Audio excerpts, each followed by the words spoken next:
ابا کہاں تھے یہ میں نے پوچھنے کی جسارت ہی نہیں کی۔ میں نے دل ہی دل میں خدا کا لاکھ شکر ادا کیا کہ کسی کو بھی میری اتنی بڑی واردات کی کچھ خبر نہ ہو سکی تھی۔ لگتا تھا اس دن قسمت واقعی مجھ پر مہربان تھے، کیونکہ ابا کی دادی کی طرف سے آنے کے بعد امارا کو لے کر بازار چلے گئے تھے۔ شام کو بھی میں جلد ہی بستر میں گھس گیا، اور وہ شام میری ایسے سپنے دیکھتی گزرے جس میں سب کچھ دل لگی جیسا تھا، سوائے ہیرو کے جس کی جگہ آدی نے لے لی تھی۔ پہلی جلن۔ اگلے دن ہم سب جیسے ہی اکٹھے ہوئے تو میرے من میں اٹھتے سوال مجھ سے پہلے گڈو اور مشی نے کر ڈالے کہ آخر یہ شاہ جی تھا کون جس کے صدقے ہمیں سینما ہال میں اس قدر عزت اور اہم شخصیات جیسا استقبال ملا تھا۔ لیکن راجہ ہمیں ٹالتا رہا۔ آخر ہم سب نے بیک زبان چلا کر اسے پوچھا، بتاتے کیوں نہیں؟ یہ شاہ جی آخر ہے کون؟ راجہ بے پرواہی سے چنگم چباتے ہوئے بولا، مجھے کیا پتا، میں تو آج تک کبھی شاہ جی سے ملا ہی نہیں ہوں، نہ میں نے اسے دیکھا ہے۔ راجہ کا جواب سن کر ہم سب کے منہ سے نکلا، کیا؟ تو پھر کل وہ سب کیا ڈرامہ تھا؟ راجہ کا جواب سن کر ہم سب کے پیروں کے نیچے سے جیسے کسی نے زمین ہی کھینچ لی ہو۔ پتہ یہ چلا کہ راجہ نے اپنے طور پر ٹکٹ نکالنے کی تمام ترکیبیں آزما دیکھی، لیکن سینما پر فلم اتنا شدید رش لے رہی تھی کہ سب سے چھوٹا ٹکٹ بھی بلیک میں 5 روپے سے اوپر کا ہی مل رہا تھا۔ قطار میں ٹکٹ لینے کے لیے راجہ نے 3 مرتبہ کوشش کی، لیکن ہر بار جب بھی کھڑکی کے قریب پہنچنے لگتا تو کوئی نہ کوئی مشٹنڈوں کا ٹولہ اسے اٹھا کر پھر وہیں کھڑا کر دیتا جہاں سے قطار میں راجہ نے اپنے سفر کا آغاز کیا ہوتا تھا۔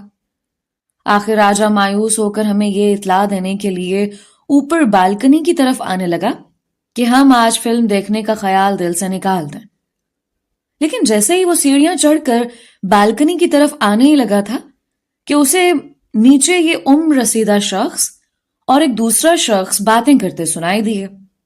راجہ کے کان ان کے پہلے جملے پر ہی کھڑے ہو گئے۔ وہ آپس میں کسی شاہ جی کا ذکر کر رہے تھے کہ جانے ان کے گھر والے اور بچے اب تک فلم شو پر کیوں نہیں پہنچے۔ راجہ وہیں کھڑے ہو کر کان لگا کر ان کی باتیں سننے لگا۔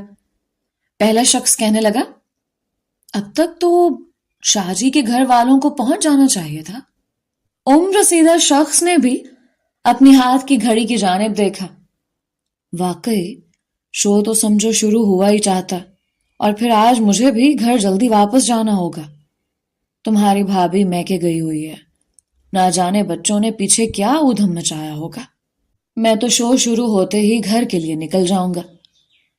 ٹھیک ہے، آپ کچھ دیر اور دیکھ لیں، ہو سکتا ہے آج کا پروگرام منسوخ کر دیا ہو۔ بہرحال اگر وہ لوگ آ جاتے ہیں تو انہیں عزت کے ساتھ لے جا کر ہال میں بٹھا دیجیے گا اور ٹھنڈا گرم بھی پوچھ لیجیے گا۔ شاہ صاحب ہمارے بہت پرانے مہربان ہیں اور ان کے گھر سے کبھی کبھار ہی کوئی فلم دیکھنے کے لیے سینما ہال آتا ہے، ان کی خدمت میں کوئی کسر نہیں رہنی چاہیے۔ پہلا شخص عمر رسیدہ شخص کو یہ ہدایات دینے کے بعد چلا گیا۔ راجہ کے ذہن میں آندھیاں سی چلنے لگیں۔ لگتا تھا قدرت نے یہ موقع خود راجہ کے لیے پیدا کیا تھا۔ راجہ اس ادھیڑ عمر چشمے والے شخص کی غیر محسوس طور پر نگرانی کرتا رہا، اور جب اس نے دیکھا کہ اب وہ شخص مایوس ہو کر سینما سے نکلنے ہی والا ہے تو راجہ اس شخص کے سامنے جا کر کھڑا ہو گیا کہ اسے شاہ جی نے بھیجا۔ باقی گھر والے تو کسی وجہ سے نہیں آ پائے، صرف بچوں کو بھجوا دیا۔ تبھی وہ شخص ہمیں دیکھ کر حیرت زدہ تھا اور بڑبڑاتا رہا کہ شاہ جی نے اتنے چھوٹے چھوٹے بچوں کو اکیلا سینما کیسے بھیج دیا تھا۔ ہم سب نے راجہ کی بات سن کر اپنا سر پیٹ لیا۔ سینما کا سب کھایا پیا الٹا واپس منہ کو آنے لگا تھا۔ اگر اس دوران شاہ جی خود یا پھر اس کے گھر والے سینما پہنچ جاتے تو ہمارا جو حشر ہونا تھا اسے سوچ کر ہی ہمیں پسینے آنے لگے تھے۔ ہم سب نے راجہ کو سخت سست سنائی کہ آخر اسے یہ سب کرنے کی کیا ضرورت تھی۔ اس نے تو ہماری عزت اور جان